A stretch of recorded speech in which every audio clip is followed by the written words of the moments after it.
If you like what you're hearing, put your money where your media is by supporting ad-free independent podcasts like this one. Go to lauraflanders.com/membership, and thank you. Hi, I'm Laura Flanders, and this is The Laura Flanders Show, the TV and radio program that seeks to raise radical spirits by interviewing forward-thinking people with real models of shifting power from the worlds of arts, entrepreneurship, politics, and activism. Agonizing or organizing? At the 2018 Progressive Caucus Center Strategy Summit in Baltimore this March, I spent a day talking to progressive Democrats and their friends about what comes next. New to the scene was a delegation of left-wing politicians from parties in Europe, which made for some very interesting conversations, especially about socialism. It's all coming up here on The Laura Flanders Show, the place where the people who say it can't be done take a back seat to the people who are doing it. Welcome. Joining me, two members of two parties, the Democratic Party and the Labour Party in the United Kingdom. Representative Rahul Grijalva has been a long-time, 10-year co-chair of the Progressive Caucus of the Democrats in Congress. He represents a southern district in Arizona. Diane Abbott is the Member of Parliament for Hackney North and Stoke Newington. She's also in the leadership of the Labour Party and has been working inside and outside the Labour Party for progressive change with new party leader Jeremy Corbyn for over 30 years. Representative Grijalva, Member of Parliament, Diane Abbott, welcome to the program. Glad to have you. Why don't I start by asking you to tell each other a little bit about the people and the places you represent. My family came to this country from the Caribbean in the 1960s. They were ordinary working people. My mother was a nurse and my father worked in a factory. And I've always considered myself, whether as an activist or as a member of parliament, as a voice for the voiceless, including migrants, because as they say in Hackney, we have so many different groups of migrants. I represent a very diverse but inner city urban district. It was always basically a very poor area, but in recent years there's been this element of gentrification. I've represented it for 30 years, so I've seen the changes. Yeah, I represent southern Arizona, a district with some severe economic challenges in terms of unemployment, income, education attainment. It's a diverse district, Latino, primarily Mexican, a large concentration of Native American, and big swaths of rural America in the middle of all of it. I'm a first-generation American. My parents came to this country from Mexico. And having grown up in those borderlands and having my whole life spent there, I have increased appreciation for what we mean to the rest of the nation. And I think it's a little microcosm of what this country's starting to look like all over the place. Some of the issues facing my people, my constituents at the moment, is worklessness, a kind of international push against immigrants and the children of immigrants, which has poisoned the political atmosphere. That's partly why we had that vote on Brexit. We've seen a rise in violence against people of colour and migrants on the street, and of course that's all reinforced by the presence of Trump across the Atlantic. And it was disturbing for some of us to see our Prime Minister Theresa May apparently holding hands with Donald Trump. That's not what progressives in the UK want to see. The Labour Party was set up by the Labour movement, so it's always had an integral relationship with the Labour movement. But under Tony Blair, the Labour Party moved to a more corporate position, a more corporate understanding. And the high point of that, or the low point, if you want to say it like that, was the way Tony Blair supported George W. Bush over the Iraq War. And very many people actually left the Labour Party over that because they felt so strongly about that. We never debated it properly as a party. When my colleague, the current leader of the Labour Party, Jeremy Corbyn, ran, I always knew he would do better because I knew there was the support there amongst grassroots Labour Party, people for progressive politics. But the key to Jeremy winning was a democratic overhaul of the party. You can't have progressive politics in a political party unless the party itself is open and democratic, and that was the first step. So when you hear that story, Rahul, what do you think? The aberration, which is Trump and Trumpism, has, I think, shook the foundation of many people. The parallels about making immigrants and migrants the wedge issue politically in order to sustain themselves in power. What's happened in the last 4 or 5 years, and it's, for me, it's been a very important development, is that suddenly those issues that we care about have become mainstream. Issues of wages and equity, and issues of this concentration of power, issues of inequality, gender, LGBTQ, and the young people suddenly feeling an insecurity about what their future is going to be about. I think one of the things which helped Jeremy to win leadership of the Labour Party and then to do very well in the general election, we gained 30 votes, was the concerns of young people. You can't have much confidence in capitalism if you don't have any capital, basically. And young people voted for the Labour Party last year in unprecedented numbers. And that was good for us, but it's also good for young people because people won't be able to ignore them and their concerns in the future. Raoul, from the outside, it looks as if your project has been to try to change the Democratic Party from the inside.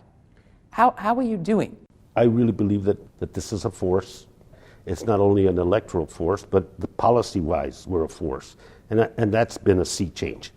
We had the majority of our caucus that supported the Progressive Caucus's budget. That's major. And people aren't stuck in their issue silos to the point that they don't understand that they're connected to this other side. Advocates for and organizers around immigrant issues understand that there's a connection to environmental issues, understand that there's a connection to labor issues. What we need is this outside pressure that gives us legitimacy inside. Well, I think you can change parties from the inside, and that's what the British experience has shown. First of all, we had to democratise the party to make it possible for a progressive to become leader. And what we found, running on the most democratic agenda a Labour Party has campaigned on since 1945, is people want things to change. Ordinary people, they may not consider themselves progressive exactly, but they know that the status quo isn't working for them, and they're very open to change. But we still have a real challenge in this country, Raoul. You have the DCCC actively working to undermine progressive candidates. Why are things so different? That whole apparatus is driven by money. As Ms. Abbott just said, that, grassroots people that feel a frustration, are looking for boldness, answers, hopeful leadership. You saw it during the convention, the Sanders and Clinton, where it was predestined because of the way, the lack of democratic one person, one vote kind of a situation with the delegates there. I think we can still reform our party and bring it back to its roots, but I think we're going to have a presence many times outside that structure, because that structure is so embedded right now that it's going to take this election and maybe one more to reform it the way it should be. If I may, Ms. Abbott, the parallel as we're seeing in this country, and the Trump whole issue on immigration, immigrants, the bane of all our societal problems here in the United States, according to them.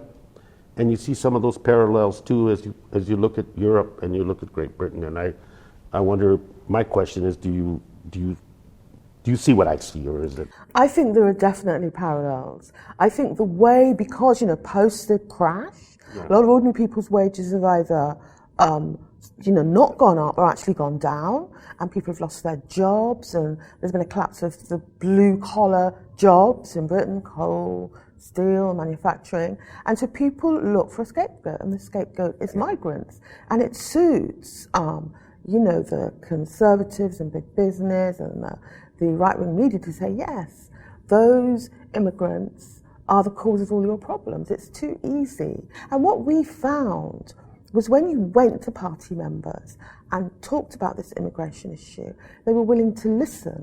But the people that ran the party before felt that it was only by triangulating on immigration and, do you know what I mean, backing away from it as an issue, that you can move forward. But we found it different. You have to speak to voters. You have to explain, not just use immigrants as a scapegoat. And that's the step we need to take, because our party, my party, ran away from the issue of immigration for 3 elections in a row, and we've paid the price. How does Jeremy Corbyn, how do you, and how does the Labour Party under your leadership respond to, for example, terrorist attacks?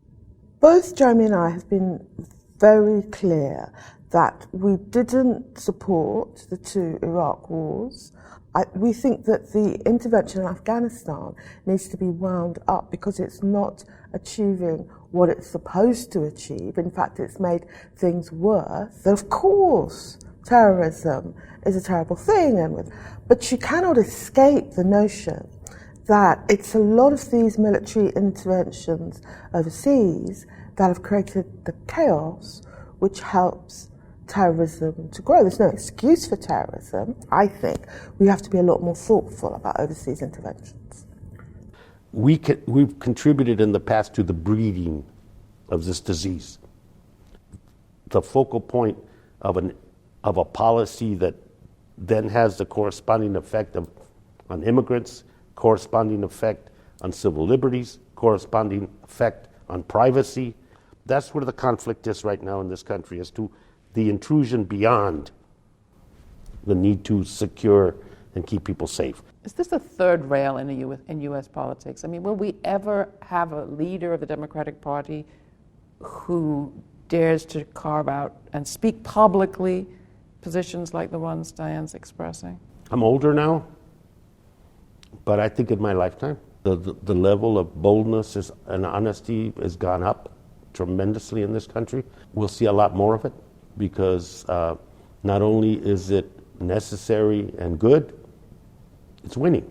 A thing that runs through this country, as you well know, they love winners. And I'd like to see stronger links between progressives in America and progressives in the UK, not least because, you know, when you have Trump in the US, that's scary for everybody internationally, and we want to work with people.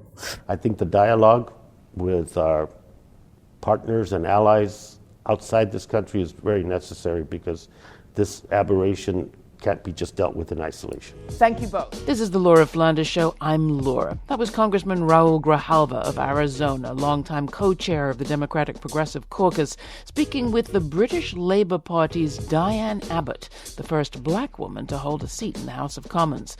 Next, we'll hear an excerpt from Abbott's address to the Democrats, those that were assembled at the Progressive Caucus Center Strategy Summit this March. And then I ask Minority House Leader Nancy Pelosi whether she'll ever follow resurgent Labour's lead and raise the subject of socialism. She had a very short answer. That's followed by a conversation between U.S. Representative Mark Pocan of Wisconsin and Eduardo Mora, co-founder of Podemos in Spain.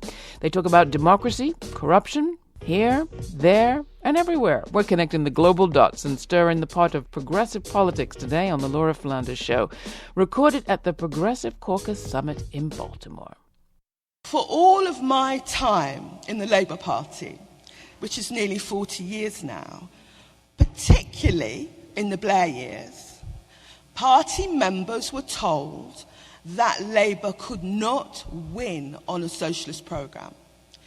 It was such a piece of received wisdom that anyone who spoke about having some elements of a socialist programme in our platform was laughed to scorn. But this time, last year, we had an emphatically left-wing programme. So, for instance, in our programme, we said we were going to nationalise the railways, bring them back into public ownership. We said we were going to scrap tuition fees for college students. And we said we were going to put up tax on higher earners. Now, this was the kind of thing that many of us had been told for years you would be crazy to put in your platform. But the truth is, to the astonishment of commentators and some Labour MPs, our domestic agenda proved to be very popular. What's your response to the Labour Party model? And will this party ever talk differently about things like capitalism and socialism? Well, we're not going to be talking about socialism. We're talking about improving capitalism so that it really works for people returning to a time when capitalism was about stakeholders, about employees, about the community at large, about customers, not just about shareholders. So we are a capitalist system, and I get criticized for saying that, but we are. Well, we do believe we have a strong message. Our message is a better deal, better jobs, better wages, better future.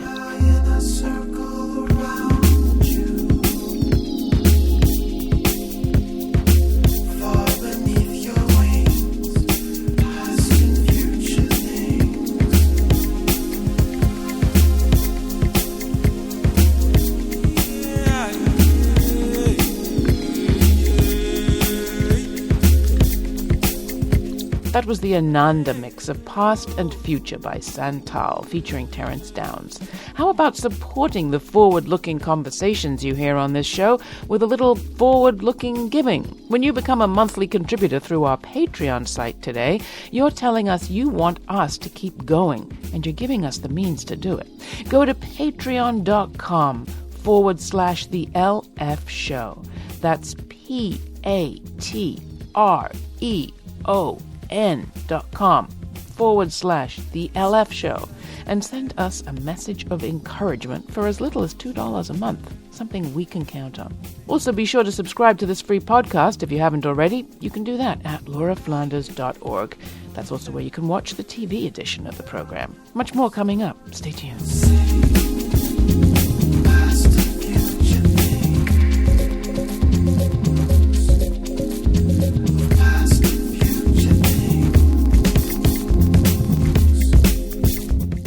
What's better than a great idea? How about 3 great ideas? 3 delicious, filling meals delivered right to your door weekly for less than $10 a serving and free shipping to boot. Come on, I love to cook, but with all I have to do every week, my menu gets pretty repetitious. HelloFresh offers everything I need to make delicious, healthy meals I'd never have thought of, including their Global Eats option, offering authentic international dishes and flavors. Travel without leaving. I particularly appreciated that the good people at HelloFresh sent me everything I needed in pre-measured labeled kits with easy-to-follow recipe cards with pictures giving me step-by-step instructions.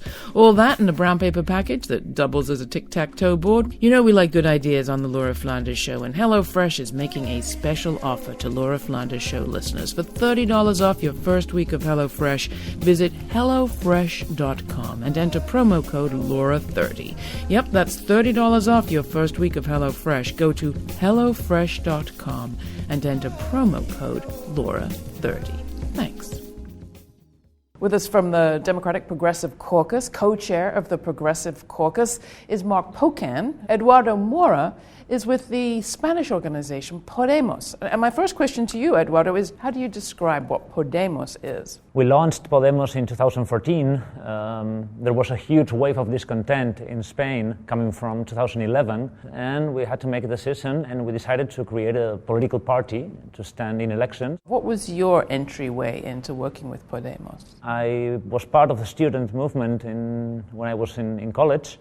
And then I got very interested in politics at the grassroots level. And when the time came and when the opportunity arose, I decided to found this party. I'm one of the co-founders of Podemos. And how about you, Mark? I don't think I've ever asked you how you got involved in political work. Oh, I think it was my dad. He was in local government, so I was doing doors at 8. So walking on them? Yeah, knocking on them, walking around with my dad, and it goes back a little ways too. Talk a bit, you first, Mark, about your experience of going from, at the one level, a state activist and a state representative to being in Washington. It's been a year since we've checked in with you about that. How is it? Yeah, well, I mean, and what a year to do it, right? A year of Donald Trump is like 7 years. It's like dog years, right, for everybody having to endure this much activity. But it's been great for the movement because clearly, people around the country are upset with what's going on. The energy is all on the progressive movement. It's on our side. So it's just a matter of making sure that, the leaders are following the people. And if we do that, I think, we're going to be in a good place this fall to try to change things around. A lot of people realized staying home in 2016 wasn't a good idea. And now it's the progressive movement where the energy's at. And I think, we're well poised to, when we get some control, to actually advance positive legislation instead of just fighting everything we've had to fight with Donald Trump. And you, Eduardo, in terms of what you're grappling with, how has it changed over the last few years? Between 2011 and 2015, there was a very progressive agenda in Spain, in Southern Europe, and we took advantage of that, both in the streets and in the ballot box. But since 2015, there's been 2, let's say, up and down years with more conservative issues on the agenda. 2018, this year, is kind of a crossroads year for us. It's on one side the feminist movement, very powerful in Spain. I think it's turning things around. And also people who have problems with retirement plans. In Spain, most people have government-funded retirement plans, and they haven't have a raise in their income in the last 6 years, and now they are just facing huge problem because inflation is going up. What sort of changes have you had to make internally to address those challenges? We had a few internal debates. What do we do? Do we try to convince people of breaking with the past, breaking with the status quo? Or do we try to provide them with new progressive certainties? This is kind of a debate. In a very developed country like the US, like Spain, like France, like any European country, you need people to imagine themselves having a job, raising their children in a country basically ruled by your progressive policies. It's very important to provide people with certainties, different alternative certainties. And I think this internal debate was very useful, hard, of course, as any internal debate, but very useful, and I hope it makes us stronger. So how are we doing on the the alternative certainties on the Democratic front? Healthcare in this country right now is sort of a mess, and it's getting messier because of the Trump administration. Can we sell well, what if we were like, pretty much every other industrialized peer country and had healthcare for our citizens? Wouldn't that be a better system? And I think that's part of our challenge, is to make sure that people can really understand that there is that alternative. It's not just, death of 1,000 cuts to healthcare by Donald Trump and, 83% of the money of the tax bill in 10 years going to the top 1%, that the other 99% of us matter. There have been a lot of moments in the United States that have felt like great solidarity moments. Internally, how does the Democratic Party actually consider those moments? No, it's a great point. So I used to have a bumper sticker that I'm going to put on my car again because I keep saying it, which is, if the people lead, eventually the leaders will follow.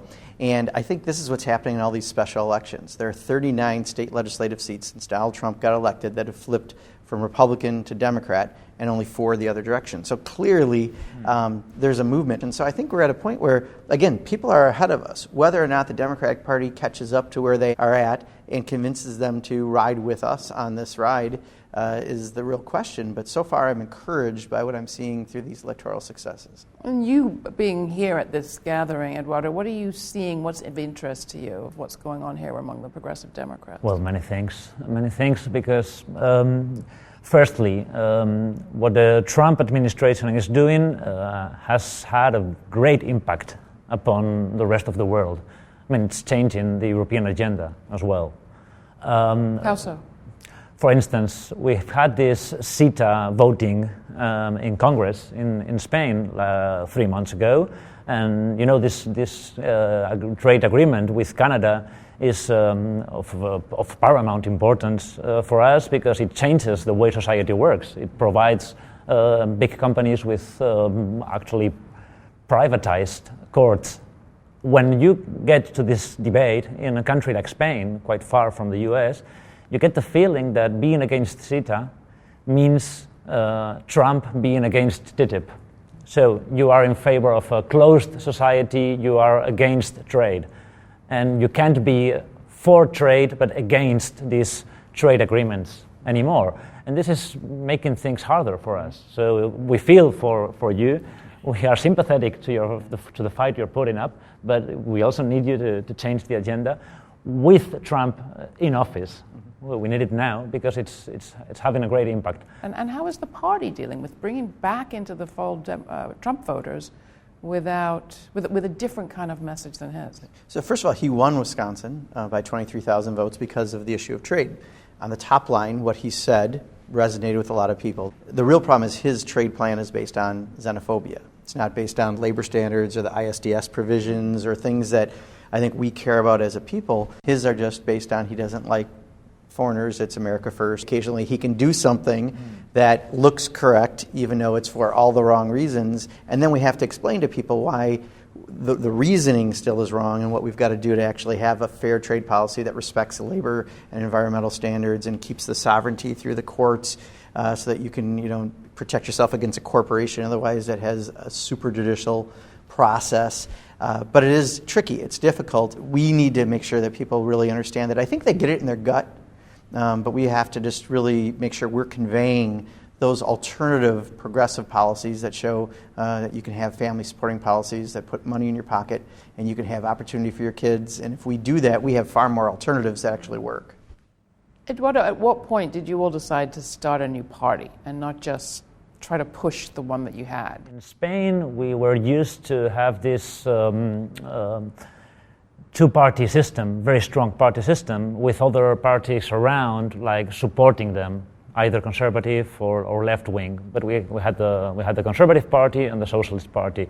The thing is that with the economic crisis, with the moral crisis that came along with the economic crisis, and also with the social change that Spain was going through, we thought that this two-party system had fallen in such disrepute that there was like a crack in the system. We thought there was a regime crisis, let's say, and we decided to take advantage of this crack and kind of get in by creating this party. And now we are polling at 2021, and we have won 8 mayoral races in Spain, including Madrid and Barcelona, which we hope to keep in 2019. What was the final thing that was the sort of straw that broke the camel's back for you when you talk about the rottenness, the moral crisis? What was it? The combination between corruption on one side, a huge, very deep social crisis, and the Indignados movement in 2011. What we certainly see is the influence of these big corporations and big special interests who use money through campaigns, essentially. Now, what's interesting is in the past, often we've seen on campaign finance reform, people said they understand a corporation is going to lobby for their best interest, which is to make a profit. But most recent polling we've seen, it's really changed. People understand that the special interest influence in Washington, especially under someone like Donald Trump, is almost what they would call corrupt. And we're getting to a point where now you can run against pharmaceutical companies and you can run for antitrust reform and you can run on these concepts that weren't really conversations we had even a couple years ago in this country. And is there ever a litmus test for you in this moment, with all this organizing, with this energy, with these candidates coming up? Is there a litmus test on the Democratic establishment beyond which you might go into a place like the one that Eduardo found himself in? We've seen some third-party efforts, which are always difficult, right? Especially when there's two established parties, and we've seen some tries, and we've never really seen that happen. Our argument that I have, and we try to put it out there all the time, is people should join the party and take over their local parties and take over the Democratic Party. So if they're not happy with how it works in their local community or their state, then take it over. And there are so many people who are active right now. We had that Women's March right after Donald Trump got elected, and in Madison, Wisconsin in January, which it can be very cold, we had nearly 100,000 people come out. These are the movements we're seeing right now, and I think it's easier to channel it into the existing structure. And if we do that, come November, if we take the majority, we're positioned to put those policies forward. But there isn't a beyond-the-pale thing that the Democratic establishment would do that would just exasperate you? In fact, just the opposite right now. The Democratic Party is actually, everyone wants to be more progressive. Suddenly everyone wants to be in our movement. We just have to make sure that we control the movement. We're listening to the people, because that's the most important. And right now I feel very positive about it. Great talking with you. You can find out more about all of this work at our website. That's lauraflanders.com. Mark Pocan, Eduardo Mora, thank you so much for joining us. Thanks for having me. Thanks for joining us this week from the 2018 Progressive Caucus Strategy Summit in Baltimore, where we spent the day talking with progressive Democrats and their friends about how they're imagining gaining more power. Will mainstream Democrats ever truly embrace progressive left candidates? What can be done about the divides inside the party? Or should people on the left just make their own? We'll have a whole lot more interviews on these subjects in the coming weeks.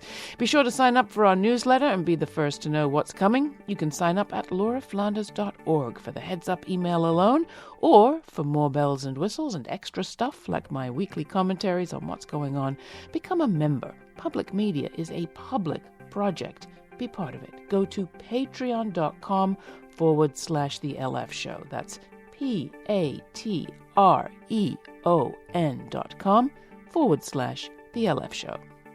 This show is produced by yours truly, Laura Flanders, with Tammy Hamada Warrenoff, Monica Mohapatra, Danica D'Souza, Diego Romero Montiel, Jeannie Hopper, and Mira Al-Rahim. The program's made possible by the Novo Foundation and listeners like you. Become a member today. Thanks for your ongoing support. Till the next time, stay kind, stay curious. I'm Laura Flanders.